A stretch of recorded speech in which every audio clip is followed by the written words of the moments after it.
Well, here is the big story from the aviation space, and I would have to say that this is a long-expected line. Singapore Airlines and Tata Sons have decided to merge Air India and Vistara to create a new giant in the aviation industry. Singapore Airlines will invest more than 2,000 crore rupees and pick up a 25% stake in the combined entity. So how will the combined entity stack up against the likes of Indigo and others? Madeeha Mujawar, who broke that story, joins us now with more. Madeeha. Well, this has been the most awaited announcement in the Indian aviation space, and the deal is finally done. Singapore Airlines and Tata Sons have agreed to merge Air India and Vistara, and as part of the transaction, Singapore Airlines will invest $250 million in Air India. It will get 25.1% stake in an enlarged Air India group. The merger is expected to complete by March 2024, subject to regulatory approvals. SIA has also agreed to infuse additional cash if required, which comes to up to $615 million, payable only after the merger is completed. So what does the combined Air India now look like as things stand? Let's look at the market share. In terms of market share, Indigo will continue to be the dominant player as things stand, going by the current numbers. In October, the combined market share of the four Tata-owned brands stood at nearly 26%. Indigo, meanwhile, enjoyed a 57.7% market share. So even together, the market share will be half of Indigo's. Next, let's look at the size of the fleets. As things stand, Air India, Air India Express, Air Asia India and Vistara together have 200 aircraft. Indigo, meanwhile, has 245 aircraft in the air. Indigo has also been carrying more passengers on its fleet, on its aircraft. From January to September this year, Air India Express, Air Asia India and Vistara together carried 3.4 crore passengers, while Indigo carried 5.3 crore passengers. That's a difference of nearly 2 crores passengers. Let's move to domestic passenger load factor. This metric tells us how much of an airline's passenger carrying capacity is being utilized. Indigo has a PLF of 82.1% individually. Air India, Air Asia and Vistara enjoy a higher PLF than Indigo, which averages out to 84.1%. Lastly, I checked the on-time performance of these airlines in the domestic market. On this parameter, Tata Group's airlines have taken the top 3 spots in October. This also tells us that this is the first time that Air India has topped the on-time performance ranking in many years with an OTP of 90.8%. Indigo has slipped to number 4 with 87.5%, behind Vistara and Air Asia India's 89.1%. Experts tell me that given how the operational parameters could be, Indigo will definitely be in for some stiff competition from the synergies a combination of the 4 Tata brands could generate. And air passengers are definitely in for some interesting times. Well, Madeeha, many thanks for joining us. And to take this discussion forward, joining us now is Jitender Bhargava, the former ED of Air India. Also with us, aviation expert Mark Martin. Mr. Bhargava and Mark, appreciate you joining us. Mr. Bhargava, let me start by asking you, as I said, this is a long-expected line. Once we saw the Tatas pick up Air India, it was only a matter of time that we would have seen the Tatas take this merger route forward. Singapore Airlines was at the start are not necessarily in favor, but they have come around, and finally we've seen this deal being inked between Tata Sons and Singapore Airlines. The impact of this combined entity, our colleague Madeeha was just taking us through numbers, but makes economic sense, makes business sense, makes strategic sense for the Tatas and for Singapore Airlines. See, it is the market realities that's made Singapore Airlines come around and agree for merging Vistara with Air India. It would have been far, far better had this been done at the disinvestment stage when Tatas had bid all by themselves. Now, it makes enormous sense for them to do it. And what I'm very impressed with is the professionalism that has gone around. Because had this merger not been done with the kind of haste that is being done, a very welcome and timely one, that if Air India had gone about expanding fleet, expanding its network, recruiting people, and then the merger would have taken place, it wouldn't have made much sense of it. The time is of the essence here. And I cannot but go back to 2005, when Air India and Indian Airlines both placed orders for different kind of aircraft without taking into consideration the synergy benefit that could flow. And then a few months later, the merger came along. Now look at the contrast between a professional management and a government-run airline, and this is going to help Air India in terms of cost, in terms of market muscle, in terms of growth program, tremendously.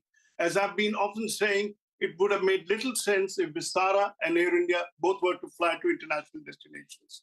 So they were to merge together, and the fact it's happened in 10 months' time after Tata's regained control of Air India. Hats off to the Tatas for the speed with which they are working and the objectives with which the disinvestment took place, that Air India not only needed to survive, but needed to be revived. So in Tata's hands, safe hands, and what Mr. Natarajan Chandrasekhar had said on day one, that we are going to make Air India a world-class airline. So you can look at Air India moving in that direction. What a welcome thing and what a tribute to J.R.E. Tata, the founder of Air India. Yes, in fact, just picking up on what you said, and Mark Martin, let me address that issue with you. Singapore Airlines has come around, is back on the table and has decided to ink the deal. And I think it's instructive to look at what Singapore Airlines has said in its disclosure to the Singapore Stock Exchange. It acknowledges the fact that Vistara has been loss-making, and if it needs to scale up in order to achieve its goal of network efficiency to reach profitability, it faces challenges in scaling up amidst severe competition in the Indian aviation market, and hence Singapore Airlines deciding to go forward with this merger and also addressing another crucial aspect, which is capital infusion, much needed capital infusion for Air India, Mark. Hi, Shereen. Thanks for having me today. The interesting part is the writing was always on the wall. Back in 2000 and 2001, Tata SIA came together to make a bid for Air India, and this has been something which has been there for the last at least 22 years. So they're both coming together to acquire and come together and run Air India is not something which is new. It's been on the game plan. It has been on the playbook. With Vistara, I think it's great to see Singapore Airlines accept and admit that Vistara per se has been an utter disaster from day one. The airline has not worked. They've had a gross identity crisis. They've had a product crisis. They really didn't know how to market it. They've had a disastrous chain of leadership and CEO and management. And I don't think there's any great shakes in merging it. I think this was pretty much an aggressively desperate move, and this had to be done. Now, with respect to where do we go forward, it's all good to see that Air India create a formidable airline network, and I think this falls in a game plan, Shereen, because Air India will focus on running a dedicated international operation while the Vistara arm, and we don't know whether the Vistara arm will be called Vistara or Air India, that would be a domestic airline, and so there will be a very good synergistic relationship between the two. My bigger concern here, Shereen, is who controls the driving seat, who runs it, who controls the board. With 25% stake at $250 million, I think that's a ridiculously low fee for Air India. It's highly undervalued. But on the flip side is, what are we going to see in terms of managing and running the airline on a day-to-day basis? Because I think we all know running Vistara has been a major challenge for SIA, and now does that madness come over to Air India? Is that going to be a challenge? Air India already has acquired, it has taken over a CEO who's been from the Singapore Airlines cadre. So it's not all buoyant and it's all not hunky-dory. It's certainly rough, and I think they're going to have to iron out a whole loads of issues over the next couple of months until March 2023. Yes, the road ahead is never as smooth sailing as one imagines it to be. There will be several challenges, but this is a significant first step in the revival plan, as Mr. Bhargava was also pointing out. Mr. Bhargava, just addressing that issue that Mark raised, in terms of holding 25% is what Singapore Airlines will hold in the combined entity, so it's clear majority rests with the Tatas. They've already brought in a new CEO from the Singapore Airlines cadre, was looking after Scoot. Campbell Wilson is currently in the driver's seat of Air India. If we were to map out the next steps now, of course, the regulatory approval, CCI, is going to be a big one. By the way, do you expect any issues on that front, any roadblocks on that front, Mr. Bhargav, as well as what the next steps you believe will have to be from here on? Simply not. I don't think it will face any regulatory hurdles for the simple reason that government had disinvested Air India with the clear intent of ensuring that Air India regains its past glory. That's the first part of it. The second part that you made a mention of is the infusion of fund by Singapore Airlines. Let's not overlook the fact that Air India needs a large quantum of funding, expansion. The aircraft have been on ground for want of money having been paid to the vendors who supply spare parts, etc. So this infusion of fund will help Tatas in accelerating the pace of Air India's revival. And as regarding Mark Martin's point on Vistara, I wouldn't agree with him. Vistara is a good airline. They've got professionalism, which will flow into Air India after the merger. The loss cannot be a factor. India's market environment is such that the best of airlines, Kingfisher, Jet Airways, have failed to make profit. For the simple reason we are a price-sensitive market. The moment fares go up, the number of passengers patronizing an airline goes down. Now, there are factors. As I've often said, the government got to reduce the taxes on aviation. Industry has no longer to be treated as an elitist industry or meant only for the rich and the famous, but it's a catalyst for economic growth. The promoters of the airlines have to be very realistic. Don't try and keep selling seats below the cost of producing a seat. It's disastrous. You lose out in the long run, like we have seen the demise of so many airlines. And then, of course, is my request to the traveling public. Do not expect fares to be low at all times. To the parliamentarians, don't accuse airlines of fleecing when fares go up, because if they were fleecing, they wouldn't have been reporting losses quarter after quarter.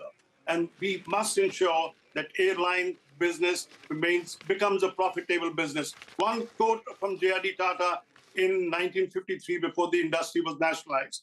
He said, the need is to have small number of airlines, but with deep financial pockets, and not a large number of airlines, and many of whom are financially weak. So let's hope this consolidation is another step in that direction and realization of the dream or the kind of legacy or the kind of wishes that J.R.D. Tata had for the Indian aviation industry.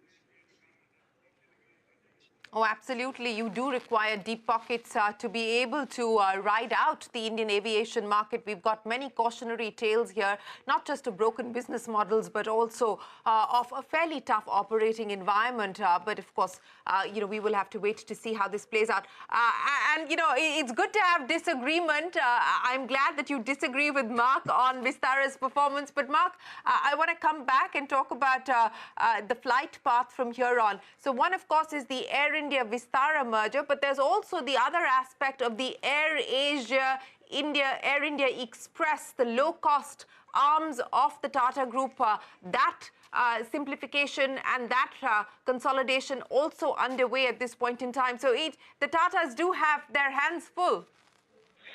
Yeah, Shereen, I think from the start, Air Asia and Vistara, the two of the joint venture airlines, have been a sheer disaster. And it's facts and actuality has proven everybody over the last 5 to 7 years. So a lot of these steps, this isn't any great step up for both airlines.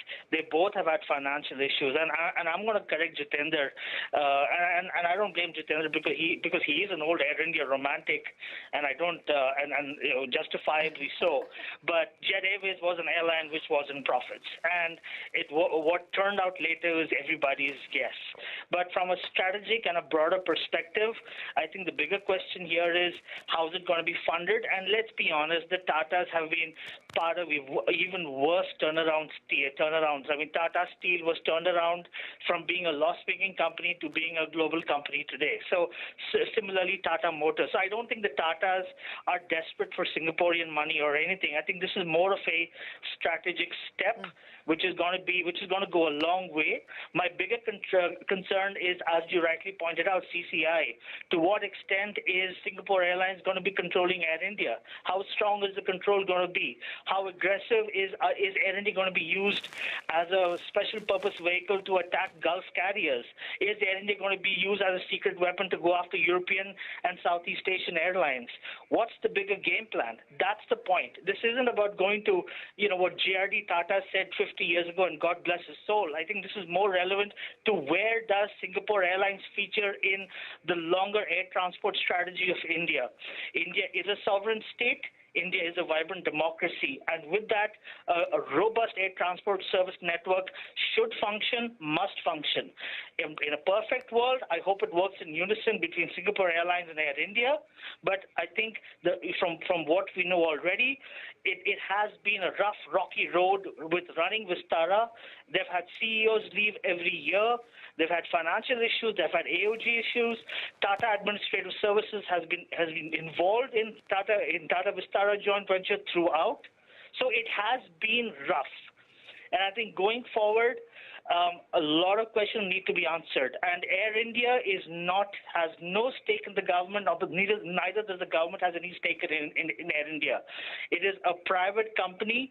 It's governed by private rules, and it's governed by CCI and the law. And so the law will have to step in if there is a CCI violation or any violation for that matter, Shereen. Yeah.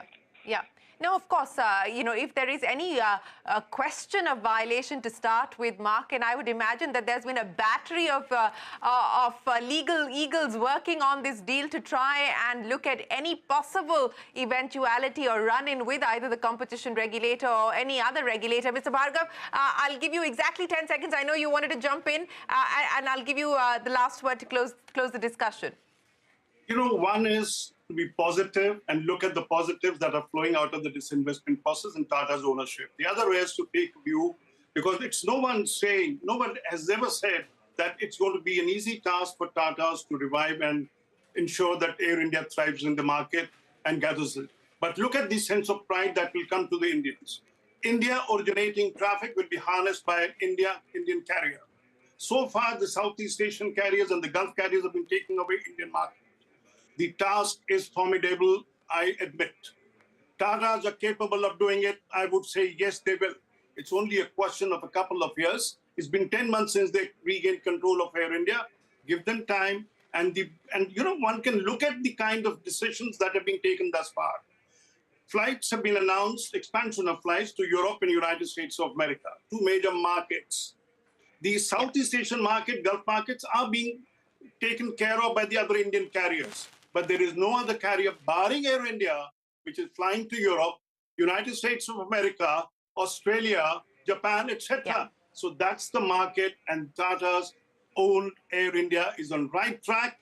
Mark Martin, I'll see you 6 months later and then question and say, look, what we said on Shereen's program on 29th of November is what we are saying in the month of June. We would love to have you, Mark and Mr. Bhargav, we'd love to have you back here in 6 months' time to debate and discuss which one of you stands vindicated. But for this evening, appreciate you joining us here on the Newscentre to take us through what you make of the big news that's coming from the Indian aviation market. And that is the story of Tata Sons and Singapore Airlines coming together to merge Vistara with Air India by 2024. That's it then on this edition of Newscentre. We'll take a break. More coming up. Don't go anywhere.